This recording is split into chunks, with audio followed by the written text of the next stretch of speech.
Good morning, everyone. This is Kirk Hill Jr., and I am the host of A Moment's Notice. Welcome. Um, I hope everybody enjoyed their Thanksgiving and, ate good and did all the good stuff, right? So now it's December. We're chilling. It's Christmas time, and, it's a wonderful thing. Um, I know it's like a funny thing now in culture where um as soon as Halloween is over, November 1st, Mariah Carey like thaws out and it's like right into Christmas time, right? And as much as I love that, I think for me, I never like skipping over Thanksgiving. I think Thanksgiving has its own feel to it, its own warmth to it. And plus November is my birthday month. So between my birthday and Thanksgiving, I like to give that its own space to breathe and to be before kicking it in gear to all right, now it's Christmas time, let's get into Christmas season. So for me now it is just started and I really enjoy the the time to enjoy both. Um, you know, and now that Christmas is here, I'm finally gonna kick it into gear and start getting the list together, check it twice, and really make sure that everybody has things that they need or want for Christmas. People in my family. And I'm going to be traveling for Christmas this year, which is fun. As a family, we're going to go somewhere and celebrate and do some fun stuff. So um, that is really, really cool. For the Christmas season, I think you have to be motivated by love. Um, I just don't think it works any other way. You know, Thanksgiving is cool because it's supposed to be like, gratitude, showing what you're thankful for. But it's just, for a lot of people, it's just dinner on a larger scale, right? But for Christmas, Christmas always has this tradition to it. It always has this sense of urgency to it. It's like, now we got to do this right. We got to, make sure the decorations are good. We got to make sure the gifts are right. We got to make sure, we play the right music and invite the right people. Like it's just has a different feel to it. The all the apps are Christmas themed. Think about all the movies that you're gonna watch, all the songs that you're gonna listen to. I was listening to my Merry Christmas playlist on my phone the other day. On that note, side note, Spotify Wrapped. They did their thing this year. I'm not gonna lie. The way they broke down everything, the presentation of the story. I forgot to post it because I was chilling at work. I was talking to my cousins, but and just doing things around the building. But it was really, really cool. And the way they broke down like how you listen to the music, who was important to you. It gave you a listening age based off of the type of music that you listen to, which is cool. And everybody knows I'm an old soul, so my listening age was 63. And I was like, dang, I'm not old, but I respect it. I respect it because I was listening to a lot of like soul music this year. Obviously, you got the Jacksons and you got,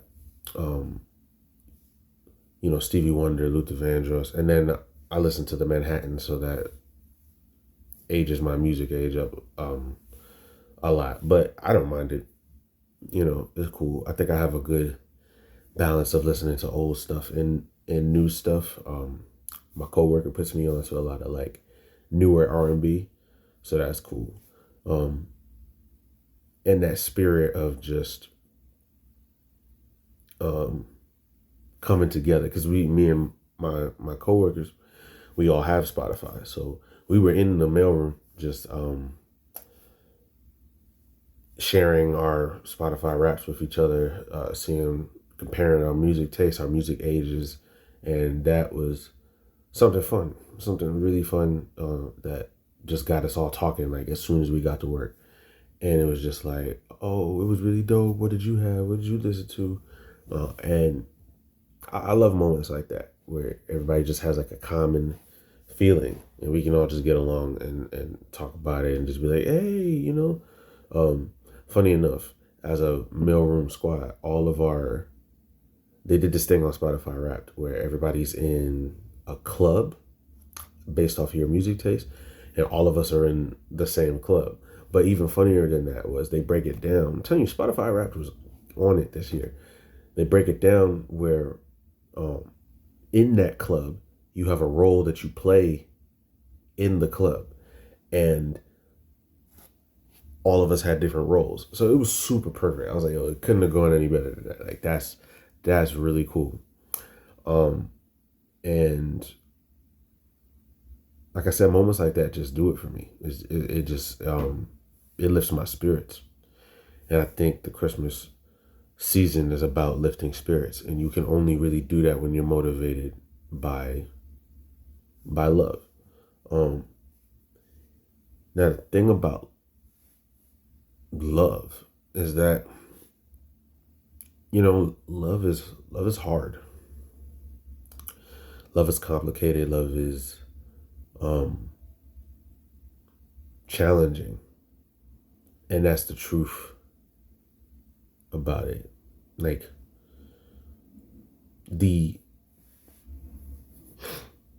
it's a complex word to begin with, and as a person in my life, in my experience growing up, I feel I have always been motivated by love because I'm very empathetic, because I care strongly about the people around me, the people that I hold close to me. Love has just always been a big thing for me. And as a person who loves like movies and stuff like that growing up, like, it's always about love and finding the person for you, the perfect match type shit. And then as a lover of R&B music, soul music, you see my music age, it's like R&B, soul, smooth jazz, quiet storm, all that stuff. It's about love. So love has always guided decisions that I make and how I move, right? And again, when you're younger, well, let me not even generalize it. Let's just go off me, right? For me, when I was younger, love was always a feeling. I never really looked at it as an action. That was something I didn't grasp until I got older. But for a long time in my childhood, and even as a teenager, the main way that I viewed love was a feeling. It's just something that you gotta feel. I want to feel love, and the love that I have for this person feels so strong that I can't control it. It makes me do this, it makes me do that, and like I said, guides all of my actions. And the need to want to feel loved by someone in return, and to have that perfect story tale love, that was everything to me. And then when you get older, you go through hurt and pain and disappointment, you go through loss. It can get really discouraging because I'm sitting there going like, God, I'm not asking for a lot. I just want to feel this one thing, and then I'll be good from there. Like, why can't I just have this thing that I've been wanting ever since I was like 7 years old? You know what I mean? Like, why am I not feeling that? Right? Now, this is more in a romantic sense, but, because I never really worried about love in my family because, again, I always felt loved by my family, which is also something as I've gotten older, I've learned to not take for granted. I've learned that not everybody can say that. So I am blessed to be able to confidently say that my family, I feel loved by them, you know. Especially growing up as a kid, never for a second did I ever doubt that I was loved by my family. So that's it's a blessing. It really is, right? And then again, when you reach a certain point in life, I remember I was really stressing about a situation that I was in, and I called my mom crying. I'm like, Mom, like, why I gotta go through this? Why do I gotta deal with things like this? But as you take that breath and think and take yourself out of it, take the entitlement out of it. It's one of those things where you learn like being a good person doesn't make you the right person, right? And the way that people show love is different. When I got to college, I learned about the 5 love languages. Never thought about that before, never knew anything about that. And as I've grown, I've learned a lot about the different types of love languages and how people express love through those love languages and how to understand the way love is given to you. And I believe that once you mature and once you grow and once you really develop something serious with a person, even as you become a parent, like the love that I feel for people is strong, but is just like in the Bible. It's like faith without work is dead. Show your faith through what you do. And I believe it's the same with love. You have to show love by what you do.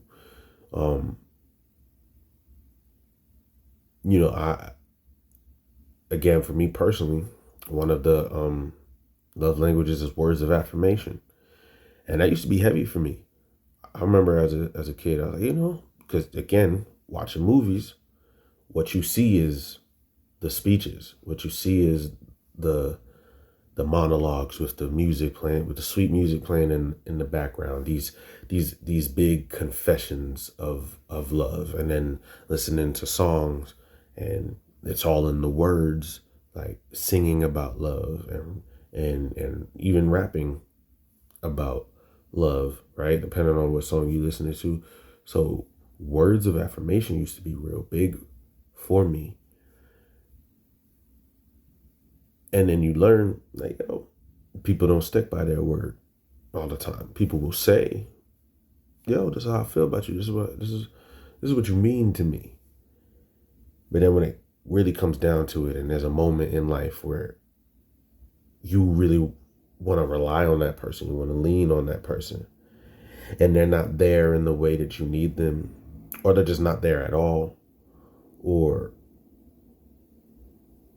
their love for themselves supersedes their love for you, you start to realize that, and the words just don't do it anymore.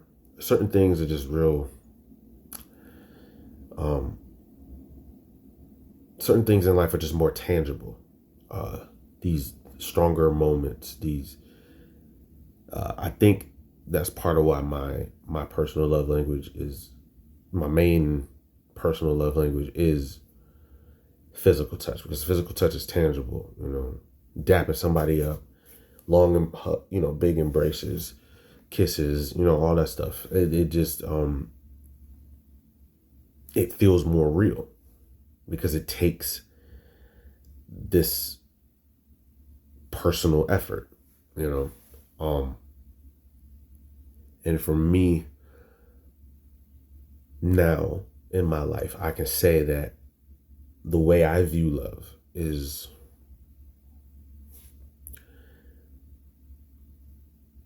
the feeling is important. You need that initial feeling to spark up something in you. Don't, not and don't lose the feeling. But that feeling should motivate your actions. And as you get older and as you get more mature, love primarily is an action. I love by doing certain things, by paying attention to certain things, by listening to certain things, observing certain things. And in a real relationship that is meant to sustain over time, and even grow over time, you have to keep on doing these actions. You have to choose to do these actions. You have to do the work to make love work, even in family. And I've learned that as time goes on. Loving family is not easy because as family, we give each other a lot of grace. As family, we tiptoe around certain things because you don't want to hurt people's feelings. As family, we get real comfortable and we ignore certain feelings, certain actions, because it's cold as family. Like I'm gonna have my family's back. I'm not gonna not be family. You can't. Once you family, and you can kind of take that for granted sometimes. But the truth is, even family, it takes work to maintain that, because as we grow and as the families drift apart, there's certain tethers in the family that like keep us together, that keep us in contact, that keep us communicating and being around each other. And once you lose those tethers, it is very easy for everybody to split off into their own ways. And sometimes, the truth is, family's just easier that way. It's easier when we're not all on top of each other all the time, because everybody has different personalities, different needs, different outlooks on life, different perspectives. And that's not a bad thing in and of itself. But we have to remember that at the end of the day, we are family. So when it is time to really come through for one another and be there for each other in a big way, we gotta put all that aside and just be like, look, right now, if you need me, I got you. But when this is over, let's figure things out. Let's talk. Let's clear the air. Let's come together. And the trials that I've faced in my life over the last few years have made that harder for me, because I have needed to isolate. I have needed to just kind of figure out what I'm doing. And figure out as an adult, what matters to me as someone who now has my own family to provide for and care for. What are my personal values for my family, and how do I implement that across the board? And it's like two different lives. My life as a child in a family versus my life as an adult in my family, while trying to lead my own family. It is a hard tightrope to walk. And I haven't really figured that out yet, you know? So that's the family side of it. And then in a relationship, in a marriage, in a relationship with your child, it takes work, because people are constantly changing. And in the family in your house, again, things I never thought about as a child. And honestly, next time I talk to my mom, I might talk to her about that. I'm like, yo, how was that dealing with us through all the different versions of us as we grew up? Because with me, my son as he is now isn't the son that he was 3-4 years ago. He's experiencing new things. My daughter, as she goes from a baby to now a toddler to like a whole kid with her own feelings and wants and can talk and express herself, and it's just you see the things that change, that come in, the moments that come and go. There was a way that I could talk to her and calm her down 2 years ago that I can't now, because she needs different things. She needs more. I have to be more stern with her now. Didn't have to do that before. I could just be like, hey, shh, shh, shh, and it was easy. Now it's more like, you're not hearing me. Pay attention.